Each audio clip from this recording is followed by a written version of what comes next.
Now let's dive into the news. And a date has been set for the first federal trial of a former president of the United States of America.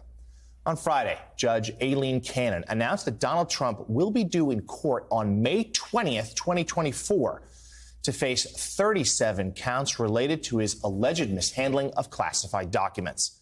Now, you'll recall the Justice Department had asked for the trial to be held in early December of this year, while Trump's team requested that it be postponed until after the entirety of the 2024 election. So here, Judge Cannon appears to split the difference, writing in part this: the court rejects defendant's request to withhold setting a schedule now.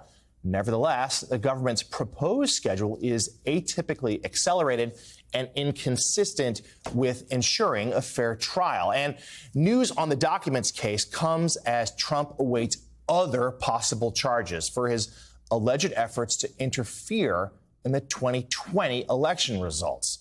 In a series of posts on Truth Social last night, the former president railed against prosecutors as well as President Joe Biden for what he falsely claims is election interference for the 2024 race. One message read in part this: do they understand the damage being done to America?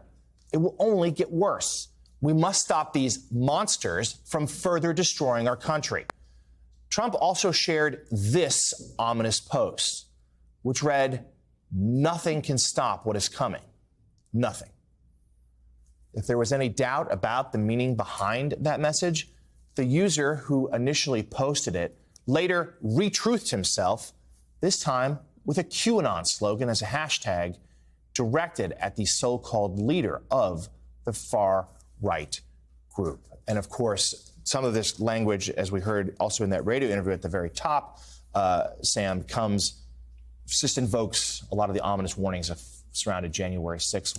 We know what happened that day. Doesn't seem like Donald Trump's being particularly subtle here. No, it's the same notes over and over again, same stuff that we heard prior to January 6th. Really ominous. Enough of it is vague that he can get away by saying he never actually incited what's to come. Yeah. But, you know, the trial date combined with the very likely fact that he will be the nominee means that sometime in the spring of 2024, we're going to have a tinderbox of a political situation, which is Trump's just coming out of the primary, victorious. This trial begins, maybe one of several trials on the horizon.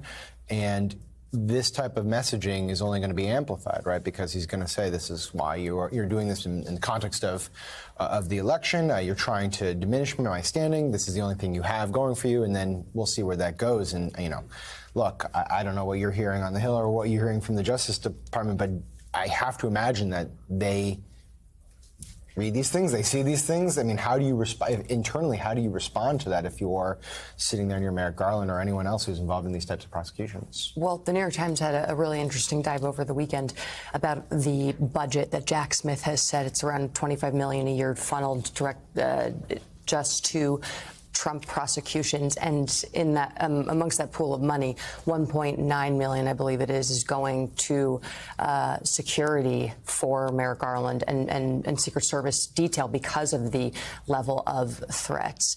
It's clear that the former president hasn't changed his behavior in terms of, riling up his supporters in ways that can ultimately end in, as we all saw, really dangerous situations. But on the other side of the coin here, the Trump campaign is really in an unprecedented situation right now. I mean, has there ever been a presidential candidate that is simultaneously toggling multiple criminal investigations? It's a rhetorical question.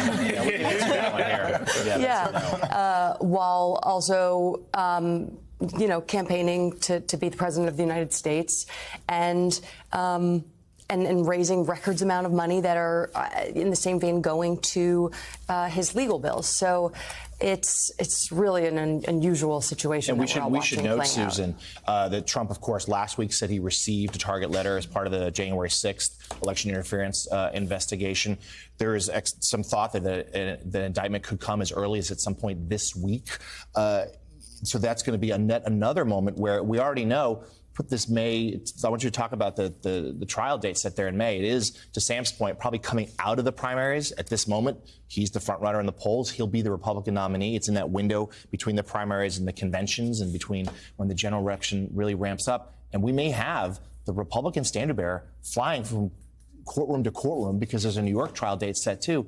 We've never been here before. You know, there are the legal issues. First former president to face this kind of legal peril. There's the political issues. It seems to be so far helpful to him, not harmful to him, at least in getting the nomination. There's just the logistical issues, too. There are multiple trials that are going to be going on. Some of them will require his attendance.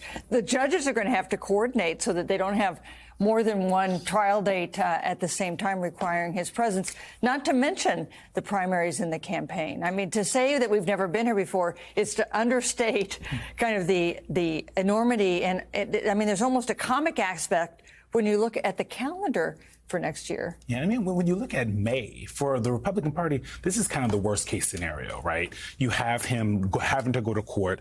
Independents aren't going to like that. There are Republicans who aren't going to like that, to see all of that information coming out, to see him flying around the country, going to these different venues, talking to judges, maybe pleading the fifth, because it's hard to see how his lawyers allow him or want him to talk in these moments.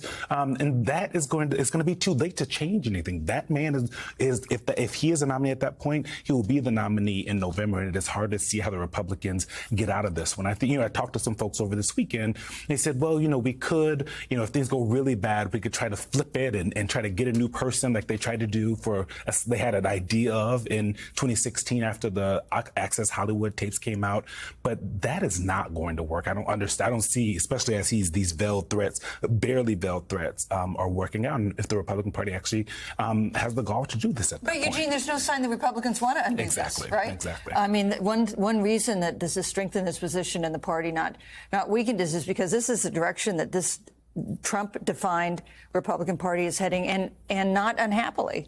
Yeah, and it's two different things. It may help him this year in the primaries. Could be very different in the general election. Certainly, the White House and the Biden re-election team is like, okay, if this is going to happen, we're going to step back and let it play out. Don't get in the way if he's self-destructing. But let's talk.